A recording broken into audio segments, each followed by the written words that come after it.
we're now being joined by George Itomi. He is a legal practitioner, and he's going to be breaking down this particular situation to us because a bit of us are confused as to what this is. So let's start with one of the biggest words we saw in the court's statement. Yes, 5A.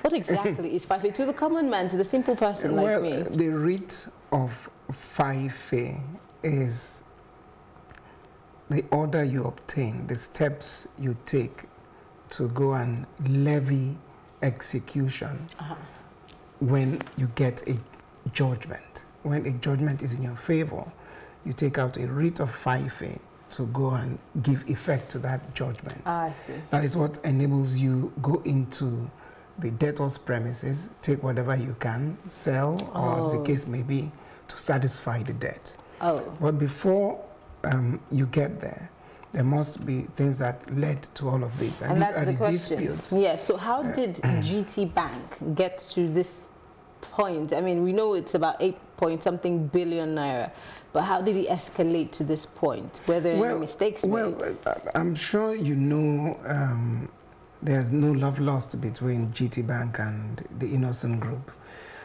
And they have a number of cases in court stemming from for different things. There's the one to do with advances they gave to him to import cars, and then there's an allegation of forgery of the documents. The cars were then taken, sold, and that loan is not being serviced.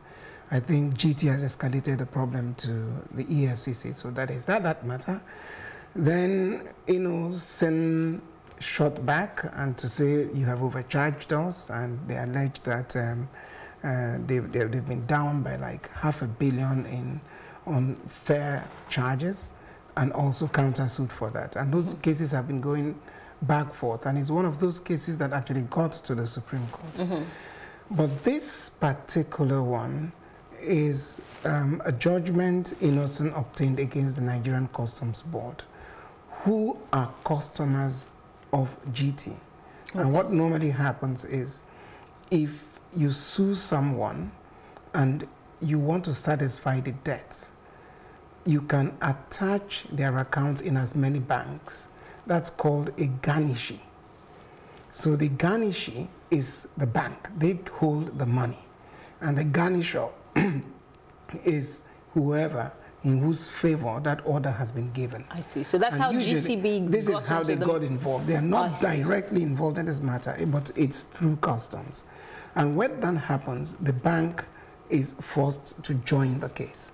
And they're supposed to obey the court order to hold in trust, as it were, for the garnisher. Once the decree, because you first of all obtain what they call a decree nisi. Okay. And then the decree nisi is then made absolute. At the point of absolute, the bank is supposed to hold that money in favor of the judgment creditor. So whoever is, whichever way whichever, yes. But in this particular case, Guaranteed Trust Bank, haven't joined the action, informed the court that yes, the Customs Board holds an account with us, but there's no money in it. And the explanation is that when they receive their monies, you know, with the TSA stuff and all that, the money is swept at the end of every day. So there is really no money here. Perhaps the court didn't believe that, which is the reason they then appealed against the order given by the court. And for reasons that are still not clear at this point, Innoson was able to advance the process to go and get an order of 5A to satisfy that debt.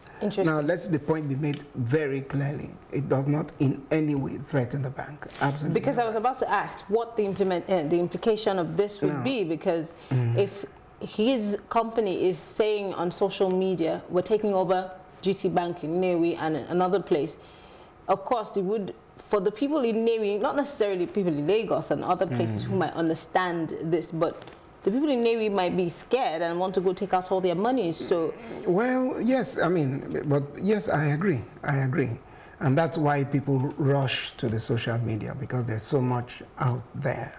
But people should still be guided by their wits. how does a judgment credit give you the authority to take over a bank? It doesn't happen. There are steps the law does it, because there are depositors' funds. There are so many issues that are involved. The CBN will not even allow it. So, yes, you can go take steps, you can seize their property, but you don't take over the bank.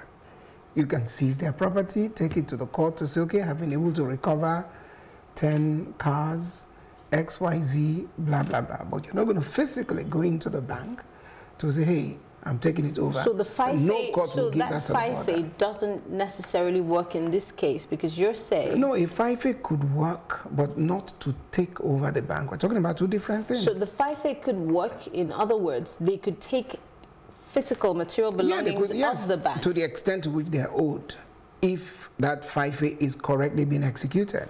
I'm just wondering if the 5A, or this whole case, is built around the Nigerian customs. Why is that 5A not directed at the customs instead of the bank, which holds monies that don't necessarily stay there for more than 24 hours, which goes into the TSA? Those are the details that need to be sorted out, and that's why I'm sure the secretary to the bank has said they will take all legal steps to ensure no further panic is spread.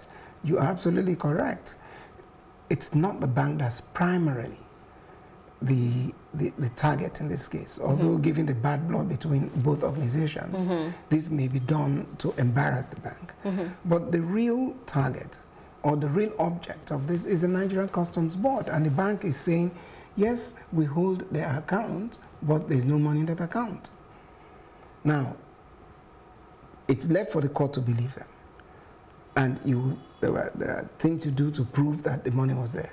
Now, the truth is, if there was money at the point the order was made, and GT allows that money to be moved out by the customs service, that could be a problem for GT Bank.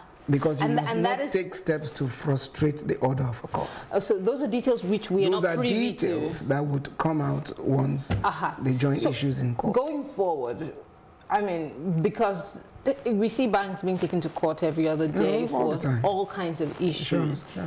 With what has happened to GTB because of the customs service, what measures do you think that banks should be taking, in preempting, not necessarily trying to, cut short or cut corners when it comes to the law, but making sure that they don't, by fiat, get involved in cases that are like this, and that might also affect their customer service. No, well, the truth is there's not much you can do about banks being taken to court. That is part of everyday life for them.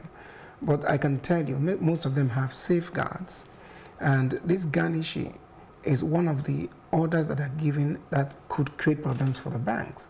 Well, what banks do is they can isolate that transaction, because ideally when there is a decree nisi, what you do is freeze the account, and you actually ideally should not even inform the customer because it's a court order. You freeze the account, and at that point you provide all the information to the court as that when this order came, this is how much was in this account.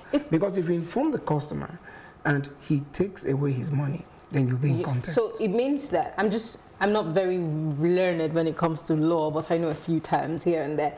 Could it also be that the bank was subpoenaed, so no matter what it is, they are bound to do what the court says? Because you have said now that there could be hanky-panky of maybe there was money at the time the judgment came, but then maybe something happened, and they could also feign ignorance that they didn't know that money was in the account and then it was shifted.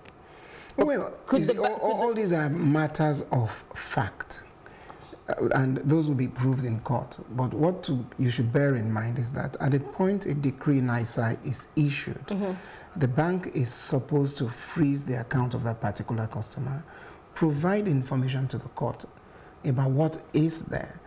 It is that amount that the court then converts the decree nisi to a decree absolute, forfeiting that money to the judgment creditor. Okay. lastly, before I let you go, when we were watching our correspondent interviewing some people at GT Bank, I liked what one of the last respondents said. But that's one person out of the many customers that GTB has across the country. Sure. What advice would you be giving to them? Because you are... they should not panic. It's a very strong brand. They should not panic, and it's even if it was 8.5, so many figures are banded. It's not. Yeah. It's not going to make a dent on the bank. I mean, that's a heavily capitalized bank. They can absorb it if it's a genuine. They will learn lessons from it, but they can absorb it. It's not in any way going to affect their operations. Thank you very much, George Atomi, legal practitioner. Thank you for speaking with us. I learned a lot today. I had a 10-minute lecture. Moving on.